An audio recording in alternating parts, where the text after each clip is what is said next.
Welcome back, Deborah Mendes. Are you still on a mission mission. to regenerate people? I am on a mission. Yeah. Only realised a few years ago, but yeah, that's what I would say. I'm on a mission. When you were here last time, we were only a couple of months into the pandemic, so it's been a while since we sat down together. Seems ages. What I liked about what you said then was how you help guide others to create better relationships with themselves, but equally as importantly to nature. And that's where you and I first connected. So you're trained in forest bathing. If I say anything wrong, you just correct me instantly, right? Because thank you very much for trying.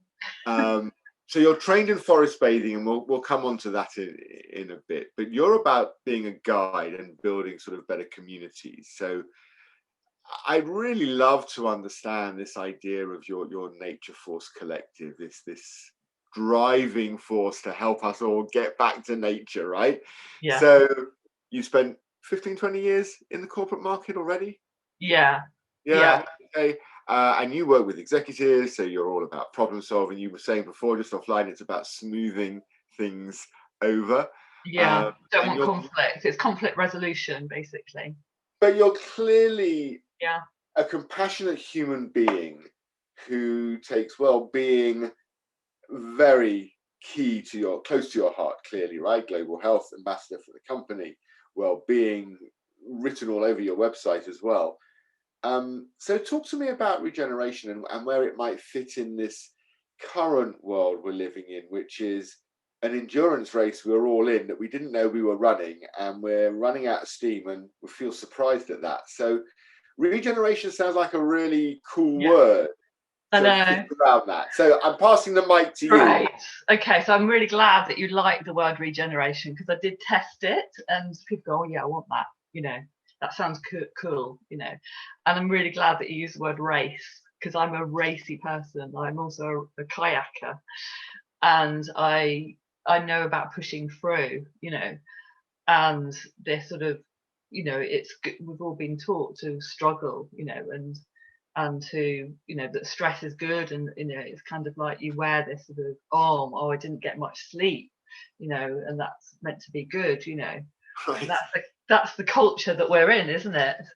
And we've been brought up in, always working hard and surviving, and we don't need to be doing that now. We can actually make a choice to not just to get back into balance, but to really, really thrive, and from a place of strength. And that means a lot of letting go and unlearning, and to rethink how we are in the way we think, what we do, and how we be. So the question that I'm immediately triggered by is, over the last year, we would have all been at risk of institutionalization, being stuck at home. And I don't think the demographic it matters. It could be whether you're 16 or 66, right? I don't think it matters. Coming back, this year's been a reset, right? We've all had the chance to regenerate, however good or bad the landscape has been for us personally. Yeah. But there's a lot of talk about, going back to normal and getting back out there. Does your regeneration theory not then come up against a feeling of global desire to just not regenerate, just get back out there to regenerate? Yes, I mean, we absolutely need connection. We need that intimacy. We need community. So we can still take the good bits, but we've got to realize that we've got ourselves in trouble. So what can we do to adapt in the best way possible? So taking on the things that do work, but also being very, very more conscious about the things that don't work, and then seeking ways and guides to then look at different ways. And this is the point we're at, whereas we're all going through this collective trauma where we're letting go of what was. So we don't want to let go. But once we surrender into that, that's when we can sort of move into the, okay, so what are we going to do about it? Reflect and then move forward. So we are at that point where we do want to get back. We just want everything to be back to how it was, but it won't be. It can't be, because we're out of balance as people on planet, and the stresses are, we've got so much chronic disease, which is 80% caused by lifestyle. And so I'm a big advocate for making lifestyle choices where we're much more kind to ourselves. I'm an advocate for looking at, creating boundaries and having open conversations about what you actually need, and asking for actually what you need to yourself, but also to communicate that to others, and to be go on.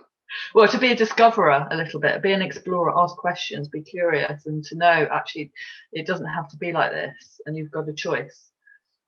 But also to be more like in a surrendered state where, okay, so this is what, this is not to be accepting, but to look at what you can control and what you can't control, and to look at the things you can control, which is a lot, and to set that intention. So I hear you, and I fundamentally agree with the principle. I've always wondered with these things, and when I say these things, I mean a philosophy. If everyone was like that, we might not get anything done. I wonder where the balance is. If everything was like that, we wouldn't get anything done. Like what? So if we were all exploring ourselves, being open with our communication, sharing what I need, what about those moments when I just need to get it done? What about that corporate that's run by two brothers or a brother and sister who've run it for 30 years? And basically, the bottom line, Deborah, is that this is the number that needs to be met this quarter. Yeah. You go and reflect under a Bodhi tree for as long as you like, as long as you hit that number. Yeah, that can't be happening now. Because we're broken. That if you look at leaders and CEOs, if you look at the Harvard Business School and the statistics, we're there's a lot of leaders on the verge of burnout. And at my company, I'm GE Global Health Ambassador, we've got a big campaign now saying it's okay to not be okay. So the culture's changing. And yes, I've been in meetings where we have targets, and if we don't reach those targets, it's considered a fail. So what is discussed is how can we make this into something which is, the word isn't humanized, but it's how is this going to be actually possible and realistic? So how can we, you have the targets, but how then do you reach that? And I mean, my philosophy, and I'll tell you this, is a little story which is very impactful on my personal, the way I am, is from my rowing club. And I was always told I wasn't competitive. I couldn't go in the competitive 8. I was always, so I just thought, well, that's not fair, because I want to go to the races with all the boys, have some fun. So I got my own crew together, and I actually got, poached the best cocks in the club, and we got a coach and everything. We trained, we just had fun, and we were very committed and focused. But we fell in love with the process rather than the outcome. And so we had the competitive 8 there, and we had us 4 in the quad, and we were, all going to these races together. And our team lost our novice status before the competitive 8. Oh. And we were a whole load of misfits, you know. I had an 18-year-old, I had a girl with a bad back, but it was our spirit and tension. But I think the point that you make that lands so well, I think, within a corporate world is process against output. Yeah, process. We are so focused on output. Actually, why not enjoy the process a bit more? Enjoy the process. Look at different ways that the flow works as well. I mean, we're going all over the place here, but if I talk about nature, you look at how nature behaves. If you model systems and structures according to nature, then it becomes much more regenerative. So I look to other people who, like consultants.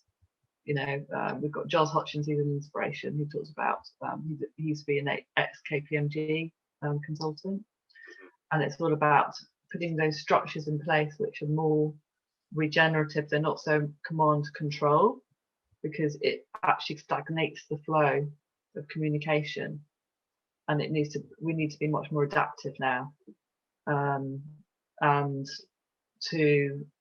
diverse, and consider the whole ecosystem kind of thing. You know, this is not my, you know, I'm not saying I'm sort of, you know, if you look at me, I'm talking about well-being, but I'm also talking about how to look to nature, because nature to me is the ultimate sort of model. Well, let's talk about that. So how can I start a connection with nature? Maybe I'm not aware that I don't have one.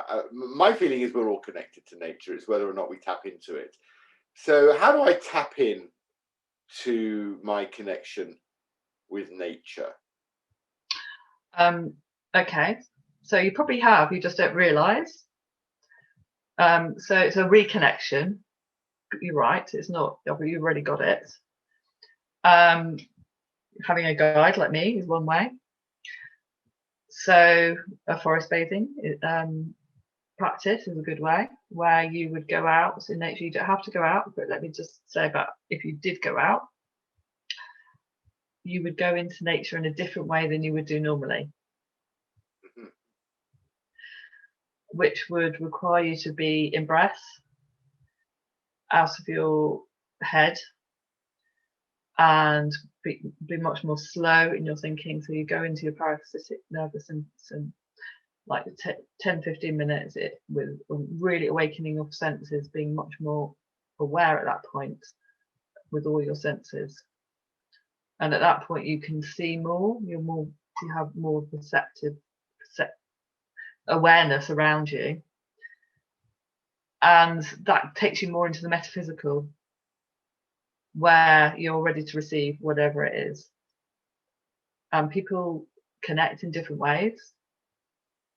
Nature's a mirror, so it could be that something that's going on in your life, you see some kind of image or something, a metaphor, that then comes back to you with a message. Yeah, it kind of helps you reprioritize, see the wood from the trees. Literally. Yeah. And just to have that practice where you can slow down. I mean, I do it in between my calls. I go into the garden and I walk really, really slowly. And, you know, a neighbour will be sitting there going, "Are you okay?" And I go, "Yeah, I'm just trying to slow my brain down." And I'll literally like walk around, and I might pick up some earth or something, and I'll smell it. I'm like, oh God, that smells heavenly. Oh gosh, I feel normal again. You know, it'll just cut through. And then I might see like a little tiny insect out the corner of my eyes, which is completely and utterly beautiful. I've never seen it before. I posted something recently on LinkedIn, and I had like 250 views on it. It was like a sort of golden black, sort of shiny ladybird, and I just saw it from the corner of my eye because of my awareness, and it cut through me again. Just beauty and joy, like, isn't that magnificent? In between my calls, and it just brought me back home. It's a way of helping us, it seems, to be present. That's what nature does for me. It enables me to be fully present. Yeah. I understand how small I am compared to the landscape. I respect it even more because of that. And I realize that I get tired after 2 hours of walking around it, and I can't imagine how much more there is to walk around. So I get it completely. I just wonder, how do you create a connection with nature where it can be sustained through winter months? Because one of the big complaints during the second lockdown, the winter lockdown that Europe would have experienced, obviously in Asia Pacific, it's different seasons, but the winter lockdowns that we had was so much harder because we couldn't go out. But surely if I have a connection with nature and it has regenerative powers, then the winter months should be just as good, no? Yes. So persuade me to invest. Well, I wouldn't persuade. I never persuade. I just inspire. But yeah, 2 ways. Go on. Number one, go outside. I'm never going to say don't go outside, but there's also ways that you can go inside. I do have more nature connected inside and nature, full stop, which I'm going into because this is, that is a thing that people, we're all indoors like 22 hours a day kind of thing. So for me, I dress for it. I prepare. So I actually have my ski stuff on, but you can have layers. And actually, I'm always warm as toast when I go out. You just got to be in the right gear. For sure. Yeah, like balaclava. When you're completely warm, it's a completely different experience. As long as there's no, if you're going to a forest or something, there's no like severe weather warning where there's going to be gales and the trees aren't going to blow down. And, even if it's 20 degrees below zero, as long as you're dressed for it, and even if it's for a little bit. So that's just one thing. So I do these virtual forest bars with my clients and I get them out. Right. And we meet up on Zoom. We all meet in different forests all over the world. And I do the guiding and they go, thank God you got me out. Oh, I feel so much better. And this is amazing. I've never seen this place like this before, even though I go here every day. And they go, when's the next one? That's what it's like. So they love it because it's just that intervention of, someone helping them, let's get together and do something. So there's that way to do it as well. Outdoors. Do you want to comment on that before I go into the indoors? No, I feel as though I want the indoors to compare now. Okay. So one way with the indoors is to look out the window. I'm going to do it now. Yeah. Okay. So have a look at the sky. It's cloudy where I am. Yeah. And you might be a bit bright for you if you're not used to it. But to stare with a soft gaze at the clouds and see if you can see any movement. And to do that for 3 or 4 minutes, especially if you're, been at your computer for a long time, because nature will relax your eyes and your mind. Anything natural to look at will relax your mind. It's called attention restorative therapy. And so if you just want a quick refresher to watch with a soft gaze, the clouds, or some kind of movement, if it's windy, it could be the trees blowing in the wind. And once you're, if you're in a sort of quiet, if you've done a little bit of just getting into your breath and coming centered again, to then just look around at that space as if for the very first time. And you'll see things that are different. And you might see, you might have like a bird or something, like a robin. Or indoors, nature indoors, flowers, plants. developing a nice relationship with your plants. That's one. There's a big trend at the moment for indoor growing your own vegetables indoors on vertical gardens. Mm-hmm. So that's an interesting, fun alternative. And finally, indoors is a whole technological solution where we're at the computer, we're stuck in our matrix, we're stuck in these Zoom calls, we haven't got a choice over our diaries, but we've got a choice about the toxins we're exposing ourselves to, our hydration and how we sleep, and the magnetics around, or the energetics in our house, which is all to do with sort of forces of nature. So that you can make different choices, and it doesn't have to be like, you pay for stuff, but there are things that you can pay for as well, which brings the medicine of nature into your home. Mm-hmm.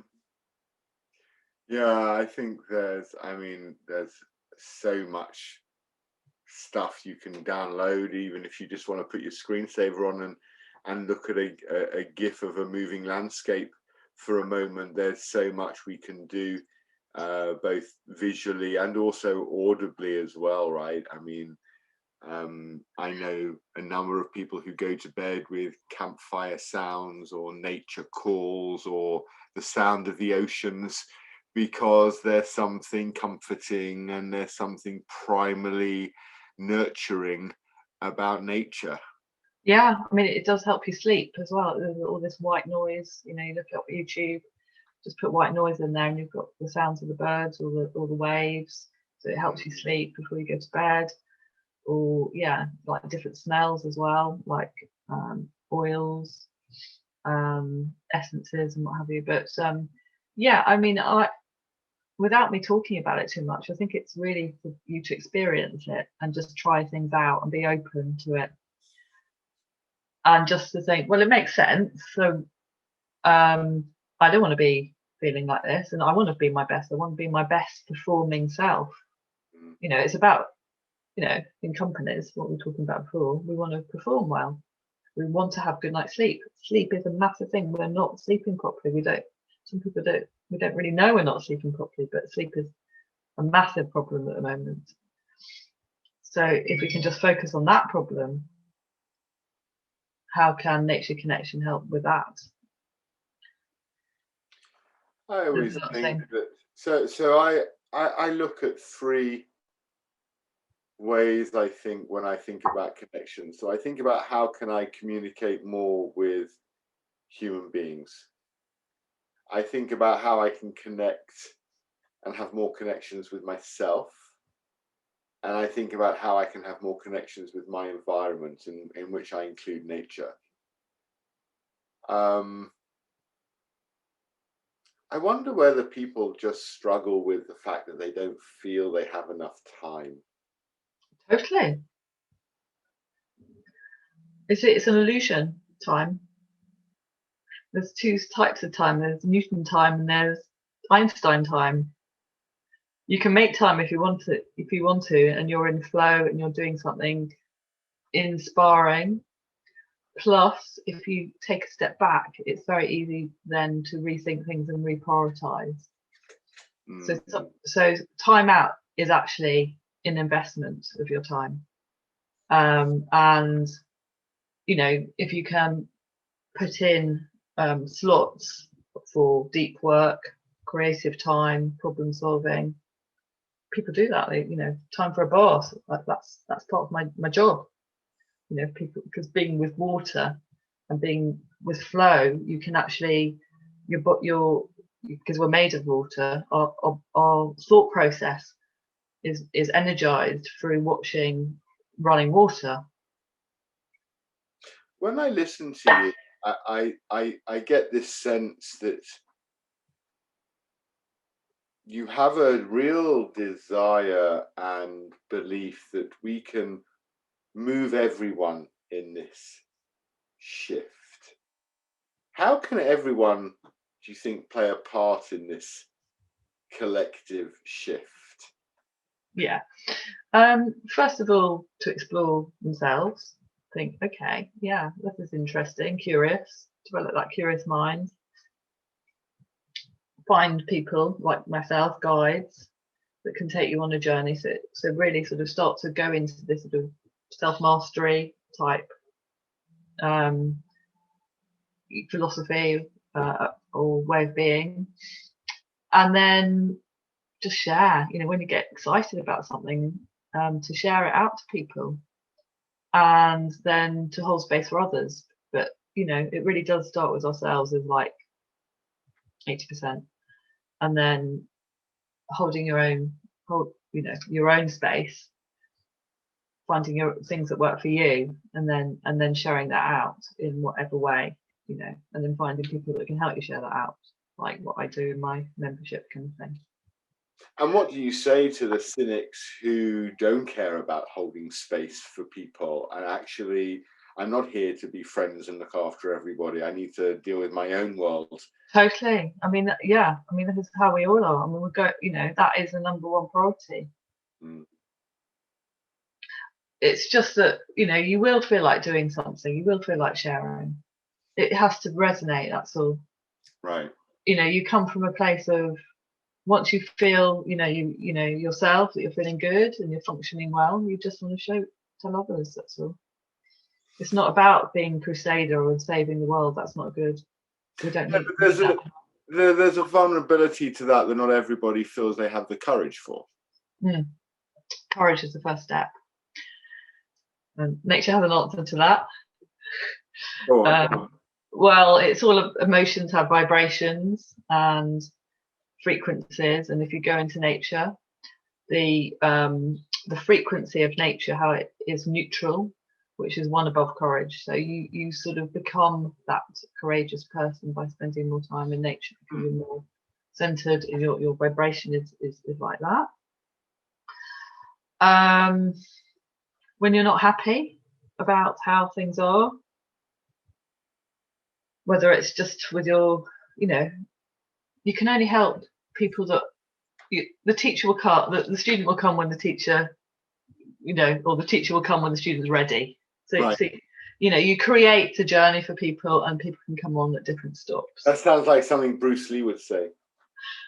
Yeah, one of my mentors said it, but it really helped me, because you can't fight, you can't force, you just do your thing. It resonates. You send out your energy, get inspired, and some people go, okay, well, I'll just try that, and also share testimonials and what people say, because basically it's just me saying this at the moment, but if other people say, then then they go, oh, that's interesting, oh yeah, that's good, kind of thing. So if everyone does their little bit, it makes a massive difference.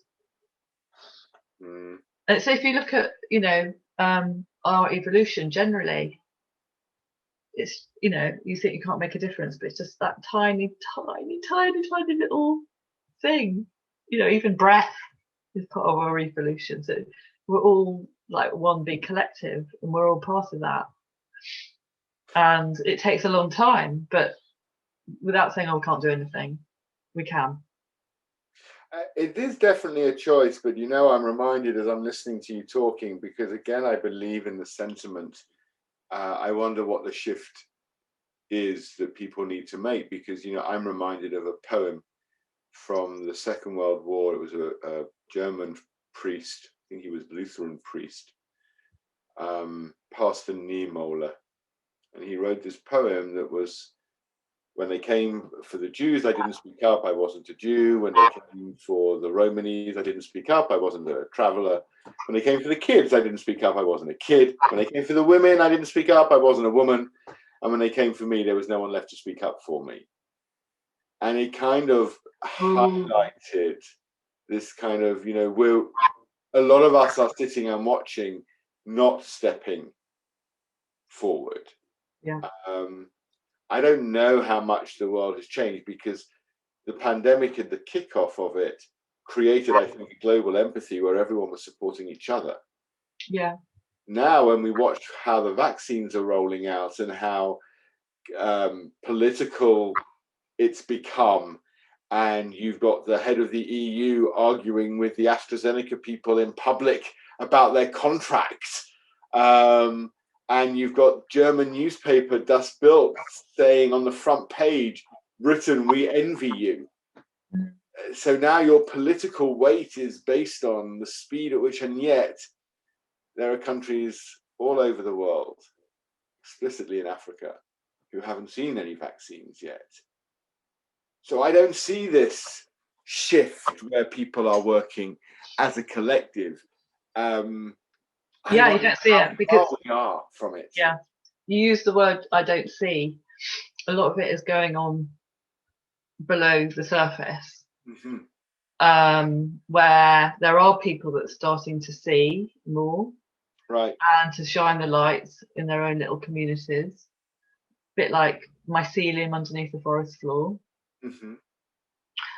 And yeah, it's about shifting attention as well. So I'm like the same as you, it's like, right, okay, this is happening. And, I feel like it's a bit, for me, it feels like a bulldozer, stuff coming at me all the time. And to then come back to this conscious awareness where nature can really support you with that, to go into your sense of knowing. And so I said to my dad, what do you think if you wanted to comfort me, what would you say to me, Dad? And he goes, it's going to be okay. And can we sense back into that? That there's something that, there's some force greater than ourselves and a metaphysical level that we can't quite comprehend, that is part of our evolution, and everything that is all detail right now. And it's like a sort of, all the bad stuff is coming up as we're healing as a planet and rebalancing, and to find teachers and people who are seeing things from a different perspective, and to really sense in, does that feel true to me, with your hand on your heart. When you are out and about with groups virtually, even when you were live, what was the biggest kind of aha moment for people? What else am I missing? If I I can see so much more. So what am I missing in life? If I see, if I have this sense of aliveness over sensory, like so much coming at me, that I can see more, having much more sensory awareness, then how have I, what have I missed in my life? Yeah, and so from that question then, what's your hope for everyone when it comes to the idea of connecting to nature? Let's bring this full circle. We started by talking about forest bathing. So what's your hope? Yeah, so I have a methodology that I take people through. So it's reconnect and remember. So it's very much starts with the reconnection to nature. And then it's like, okay, well, that's interesting. So we are nature. We are all, biophilic. We've only just come out of the forest, blah, blah, blah. So let's reframe that. How can we behave like nature and be like nature more, and pay more attention to work in partnership with nature, and to understand our environment more, including what's going on a planetary level. I mean, you can go really deep with it, and to respect that, and respect ourselves, because we're all a universe experiencing ourselves without being too technical.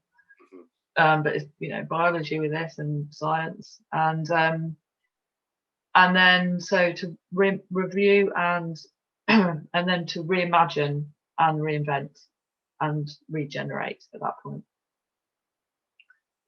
I like the idea of reimagining, because a lot of that's going on. So I see how, with such simple steps, right, just being more mindful in the moment, being more present around nature. It's not about finding the Forest of Dean, going walking there for 3 days. This is connecting with a plant at home. It could be with your breath, with an awareness of how a tree moves in the distance. I hear you. I think there's a real opportunity for people to find not just peace, but actually balance with that through this. How do they get in touch with the Force of Nature Collective? How can people who are listening to this actually maybe sign up for it? And we'll put a link in the LinkedIn post as well, but just for those who are listening. Yeah, so LinkedIn is a good one. I've got my membership, so I'll give you the link to that. And yeah, I'm going to have a talk on a Clubhouse, if people go on Clubhouse. Okay. Nature Speaks, so you can come and chat to me. So I'm going to have a bi-weekly show called Nature Speaks, so you can look out for me there. Yeah, and we can talk about regeneration, and and what you think, and what you can do, and we can have a good old chat, basically.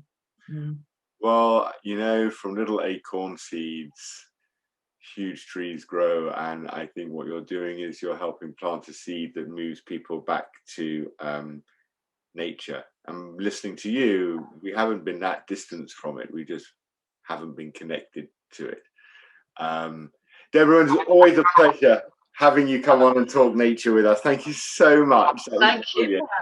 I just love expressing myself, and thank you so much for allowing that. Brilliant questions. Keep safe, be well, and enjoy those beautiful fresh airs when you go outside next. I imagine you're like walking out into the garden now to do some breathing and soft walking. I will, yeah. Thank you. We'll see you again. Thank you. We'll see you again. Take care. Okay, bye. I am on a mission.